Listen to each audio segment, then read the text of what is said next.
Tous les matins, pour partir au travail, Dominique Caron doit faire un choix.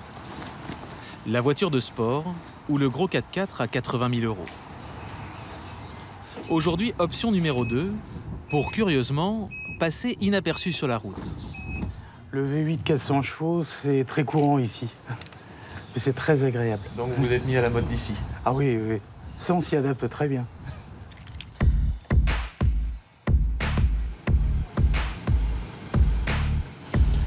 Dominique Caron habite à Dubaï. Il a 56 ans, il est dentiste. Il s'est installé ici il y a 7 ans et depuis, il ne se passe pas un jour sans qu'il ne s'émerveille. Sans arrêt, on découvre des choses audacieuses, bien faites. Il y a une diversité d'architecture qu'on retrouve difficilement ailleurs, quand même. C'est régulièrement entretenu, il y a un gazon à l'anglaise, il y a des fleurs qui sont changées 4 fois par an. Il n'y a pas un tag dans Dubaï. Vous pouvez regarder partout. Il n'y a pas un tag. Pas un tag et un trajet quotidien très impressionnant. 20 minutes à travers des champs de building et de constructions futuristes. Sur le chemin, le Français passe à côté de la plus haute tour du monde, la Burj Khalifa, 828 mètres, près de 3 fois la tour Eiffel. Il aperçoit plus loin le Dubai Mall, le plus grand centre commercial de la planète, avec 1200 boutiques. Et il n'y a pas que les constructions qui rivalisent de démesure. Sur l'immense autoroute qui traverse la ville, il croise les plus belles et surtout les plus chères voitures du marché.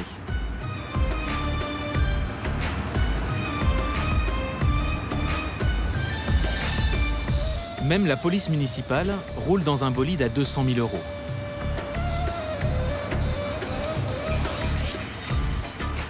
Dubaï, c'est 2 millions d'habitants et 10% de croissance annuelle. Une oasis de luxe et d'abondance au milieu du désert qui attire chaque année plus de 1000 nouveaux Français. À son arrivée, Dominique a ouvert sa propre clinique dentaire en plein centre-ville, au 2e étage de cet immeuble. Je lave la voiture? Tous les jours, dans son parking, un homme lui propose de laver sa voiture. C'est comme ça dans tous les immeubles, parce qu'à Dubaï, on ne rigole pas avec la saleté. Il est légalement interdit d'avoir une voiture crado. C'est une boutade ou... Non, non. C'est dans la loi. On peut être verbalisé si on a une voiture trop sale. Bon, ça arrive jamais, tout le monde a des voitures propres. Dominique est originaire du nord de la France, mais après ses études, il s'est installé à Versailles pour exercer. Une ville qu'il a toujours adorée, et ça se voit. Morning, Roxane. Bonjour, docteur. Everything's okay? Oui, tout se passe très bien. No emergency? Non. Ok. Dans sa clinique, difficile de trouver 1 mètre carré d'espace sans une référence au roi Soleil et à sa cour. Tapisserie, rideaux, tissus, il a tout importé de France. Alors cette tapisserie, par exemple? Ça, ce sont des copies, évidemment, mais c'est de la vraie tapisserie. En tout, Dominique a investi 2 millions d'euros pour s'installer. Bonjour docteur, vous allez bien? En décoration et en matériel high-tech. Tout ça dans un seul but, attirer une clientèle de luxe. Bonjour madame.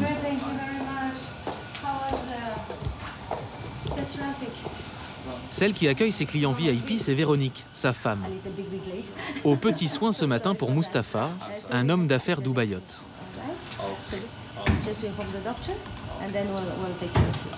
Merci beaucoup.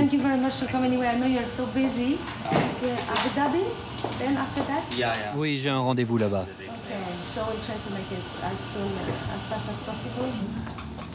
Dans la salle d'attente, Mustapha patiente au milieu des meubles de style Louis XVI.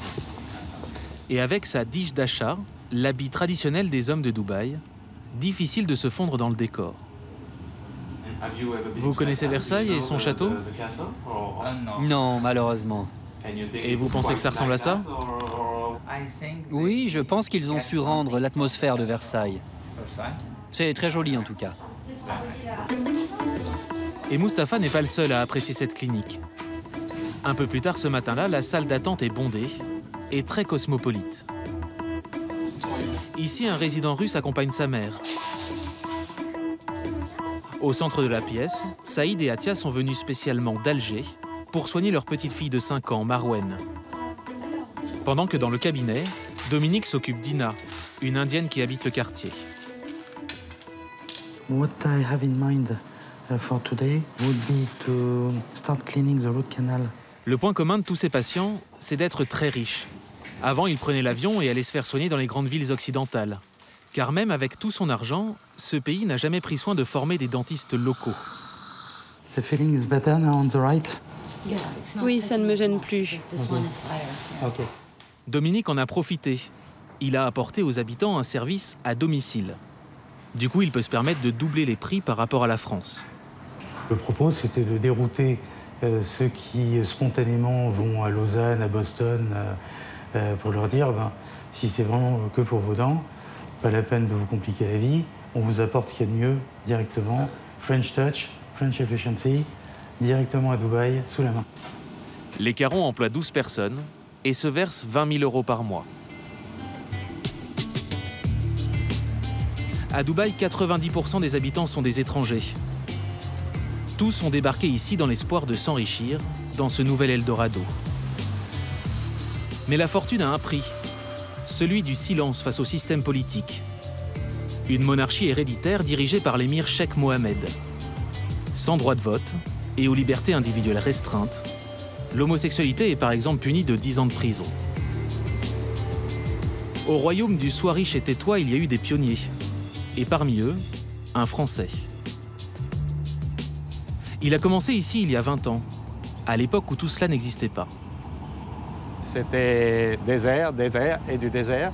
Mais c'est surtout, on avait l'ancien hippodrome de chameaux qui était juste là, moi que j'adorais. Erwan Charpi a 52 ans. Il est l'un de ces employés de luxe de l'Émirat. Il est entraîneur de chevaux de course et installé à Dubaï depuis 1994. Tous les jours sur cette piste, avec ses 2 chronomètres et ses jumelles, il évalue la forme de ses chevaux. Ils sont parmi les plus rapides au monde. Et ce matin, le job d'Erwan, c'est de décider lesquels il va faire courir dans 2 jours. Ça, celui-là, il court dimanche.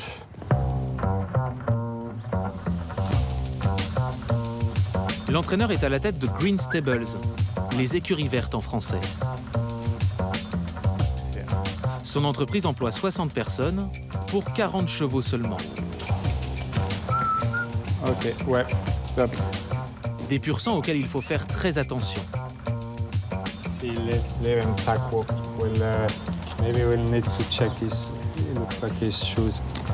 Certains de ces animaux coûtent près d'1 million d'euros.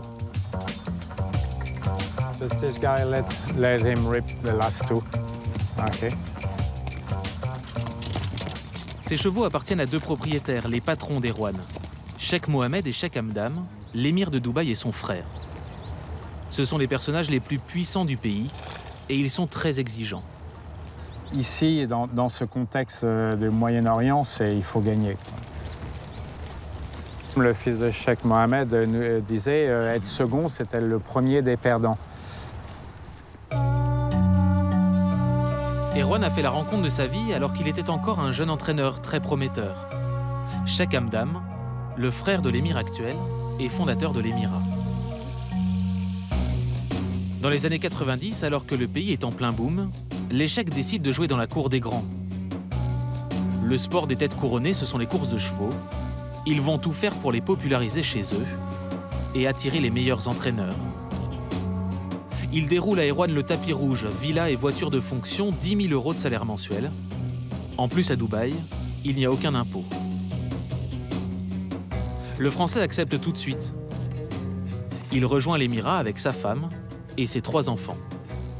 J'ai été recruté, j'ai rencontré formellement Cheikh Mohammed aux courses à Longchamp le jour de l'Arc de Triomphe.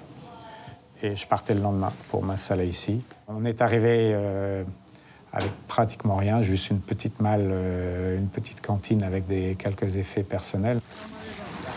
Les Cheikhs ont surtout offert à l'entraîneur des conditions de travail top niveau, avec même des infrastructures improbables.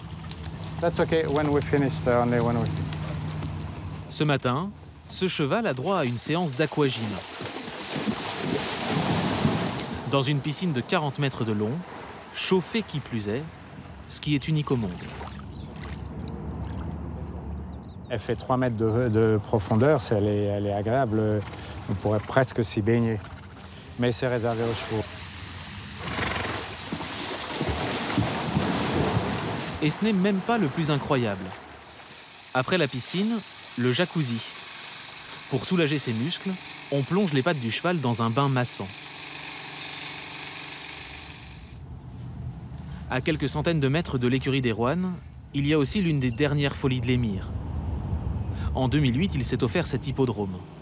Les chevaux passent dans des tunnels pour aller sur les pistes. Ça, c'est la tribune royale. 80 000 places, comme le Stade de France. Il a coûté 8 fois plus cher, 2,5 milliards d'euros. Cette folie des grandeurs, Erwan en est le témoin privilégié depuis près de 20 ans. Voici la première photo prise de chez lui à son arrivée. Il habitait alors la plus haute tour de la ville qui ne comptait pas 120 étages comme aujourd'hui, mais seulement 30. Contrairement aux pays voisins, ici il n'y a pas de pétrole. Pour prospérer, les dirigeants ont tout misé sur le tourisme, le commerce et le luxe. En 90, il y avait 40 hôtels, il y en a aujourd'hui 400. Et à la sortie de ce rond-point sur lequel donnait l'appartement d'Erwan, voici ce qu'on voit aujourd'hui. Je me souviens au début, il y avait 3 voitures qui passaient tous les quarts d'heure. Tout le monde se disait, mais ils voient vraiment beaucoup trop grand. Alors certains appellent ça être clairvoyant, on l'appelle comme on veut, mais en tout cas, quand les projets sont annoncés, on va jusqu'au bout. Aujourd'hui, Erwan n'imagine pas sa vie ailleurs qu'à Dubaï. Il habite à 300 mètres de la plage, avec sa femme et son dernier fils. Édouard ? Édouard est lycéen et le soir après l'école, il vient ici faire un tour de bateau, au soleil couchant. Nous sommes mi-décembre, l'eau est à 24 degrés. Je repasse à la maison et je passe te reprendre. Tu fais encore un moment ou... C'est bon. C'est bon, je viens te rechercher alors. Ouais. Ok. Quand on a goûté à cette qualité de vie, difficile de la quitter. Et c'est vrai pour la plupart des Français installés ici.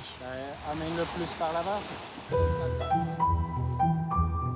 À Dubaï, les gens travaillent le dimanche, mais pas le vendredi, jour de prière pour les musulmans. Pour Dominique le dentiste, c'est en général l'occasion de passer la journée en famille. Les princesses, j'ai besoin d'aide. Et de profiter de sa très grande maison de 700 mètres carrés, meublée comme à la clinique style Louis XVI. Il la loue 5 000 € par mois. Mademoiselle. Oh, merci. Merci. Au passage. Dominique et Véronique ont 5 enfants, dont 4 filles. L'aînée est étudiante à Abu Dhabi, les autres sont à l'école française. C'est bon? C'est bon. Y'a rien d'autre? Non, ça tu me donnes. C'est bon, Je vais ranger. Ça, faut trouver de la place à plat. Chez les Carons, le déjeuner du vendredi ressemble comme 2 gouttes d'eau à celui qu'ils partageaient en France le dimanche. Oui.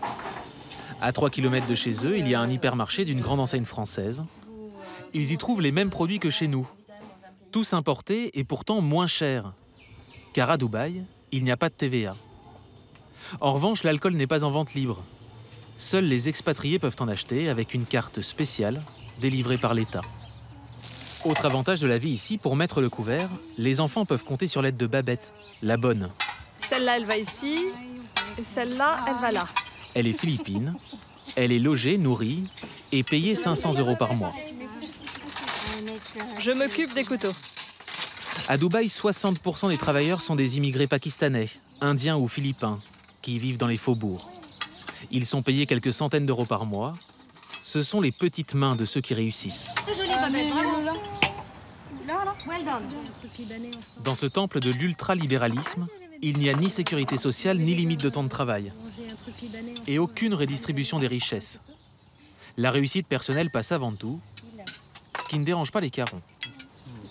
Ici, de réussir, d'avoir des moyens, c'est pas mal. Ici, en France, il faut tout planquer. Hein. Dès qu'on a 3 francs de plus que le voisin, on est un salaud de riche, il faut faire rendre gorge. La réussite est suspecte. Quand on gagne de l'argent, on est forcément un voleur, pour la question. Ici, c'est pas le cas. Il y a 4 ans, ils ont même fait venir leur fils aîné, Julien. Diplômé d'une école de commerce, il ne trouvait pas d'emploi stable en France. Ses parents l'ont embauché comme responsable clientèle.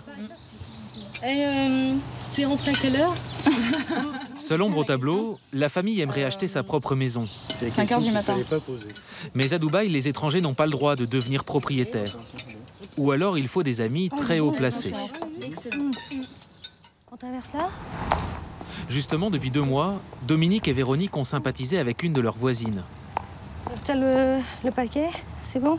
Une femme d'affaires dubaïote très en vue, héritière d'une grande entreprise de BTP. Ce soir, ils se sont mis sur leur 31 pour aller boire le thé chez elle. Ils vont en profiter pour lui demander un coup de pouce. Hello. Good evening. How are you? How are you? Always beautiful. Elle s'appelle Toraya. Elle habite cette immense villa de 3000 mètres carrés. Elle reçoit les carons dans le salon des femmes, la seule pièce où les étrangers sont admis. Entourée d'objets en or massif et sous un lustre en cristal. Chose très rare ici, elle accepte aussi la présence de notre caméra chez elle. Toraya connaît bien l'Occident. Elle a fait ses études aux États-Unis. What a beautiful dress you have. I envy you. I can't come walking in the streets dressed like this.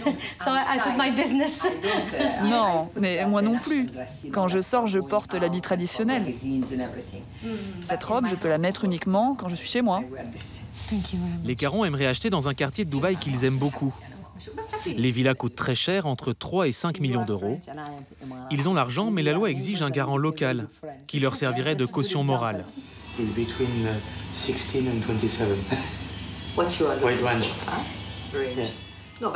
Et ça, vous êtes sûr de vouloir l'acheter? Oui, l'immobilier, c'est un bon investissement en ce moment. Toraya, qui n'a rien à gagner dans cette affaire, finira par accepter. Parce que pour elle, les locaux doivent coopérer avec les expatriés.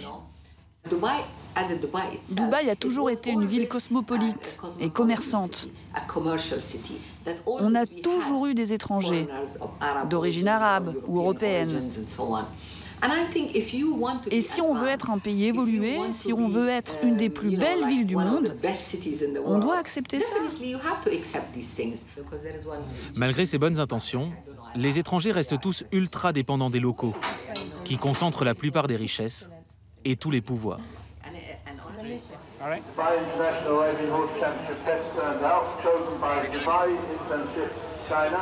Pour Erwan, le vendredi, c'est le jour des courses.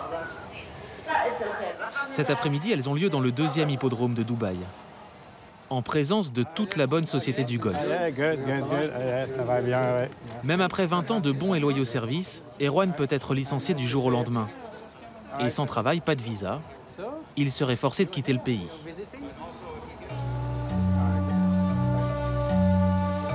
À l'hippodrome, le monde est divisé en 2.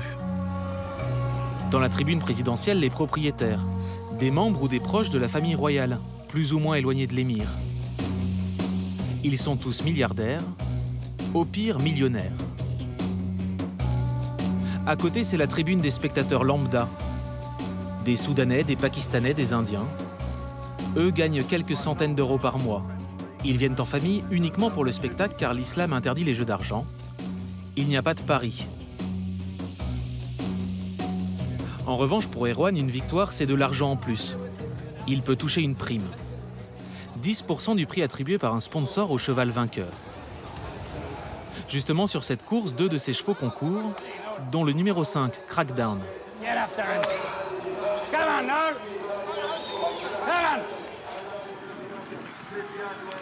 Il va remporter la course haut la main.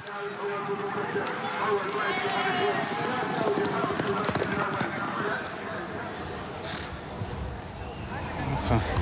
Vous sent soulagé là. Oui, mais parce que ça faisait un moment qu'on n'avait pas passé le poteau en tête. Ouais. Well done. Thank you. L'entraîneur va toucher 2000 euros de prime. Ouais, 5. Aujourd'hui, c'était une petite course. Mais sur les compétitions prestigieuses, les récompenses peuvent atteindre plusieurs millions d'euros.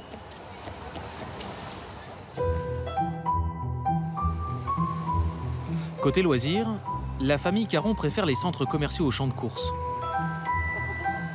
Des immenses complexes de plusieurs milliers de mètres carrés qui ressemblent plus à des parcs d'attractions qu'à des supermarchés. On peut d'ailleurs y pratiquer des activités étonnantes. Aujourd'hui, Julien, Dominique et les autres vont s'essayer à la simulation de chute libre en soufflerie.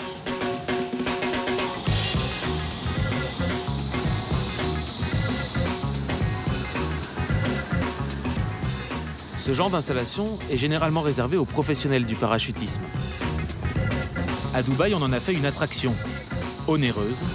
Il faut débourser 40 € par personne pour 3 minutes de sensations fortes.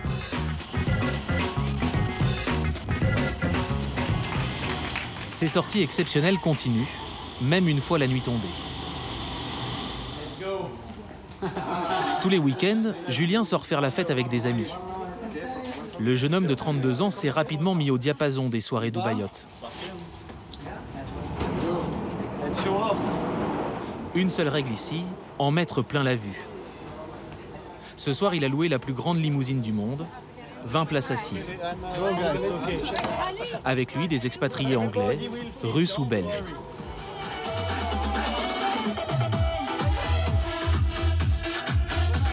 À Dubaï, il y a beaucoup d'interdits. Interdit de s'embrasser dans la rue, d'y porter des tenues trop sexy ou d'y boire de l'alcool. Mais ça, c'est seulement pour l'espace public. Si Julien et ses amis restent dans la voiture, tout est permis.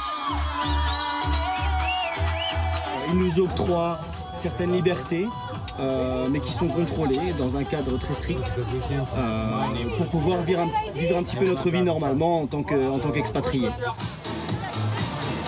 Mais il n'y a pas que les expatriés qui profitent de ces libertés. Les amis continuent leur soirée dans le club très huppé d'un grand hôtel. Ils y retrouvent cette fois des locaux. De jeunes Émiratis comme Aboubacar, 30 ans. La journée, il porte l'habit traditionnel, la dish d'achat. Le soir, ce musulman s'habille à l'occidental, drague les filles et boit de la vodka pomme. À l'abri des regards, il profite d'un peu plus de liberté. On va vers cette vie occidentale. Par exemple, ici, il y a des locaux et il y a des occidentaux, des Français, des Européens, des Américains. On vit tous la même vie. On est là pour faire la fête et nous faire plaisir. On s'adapte. À la maison, on est traditionnel. Ici, on vit. Cette évolution ne devrait pas s'arrêter là. Dubaï vient de gagner l'exposition universelle de 2020. De quoi booster encore l'économie dans les années qui viennent et accueillir un nombre toujours plus important d'étrangers.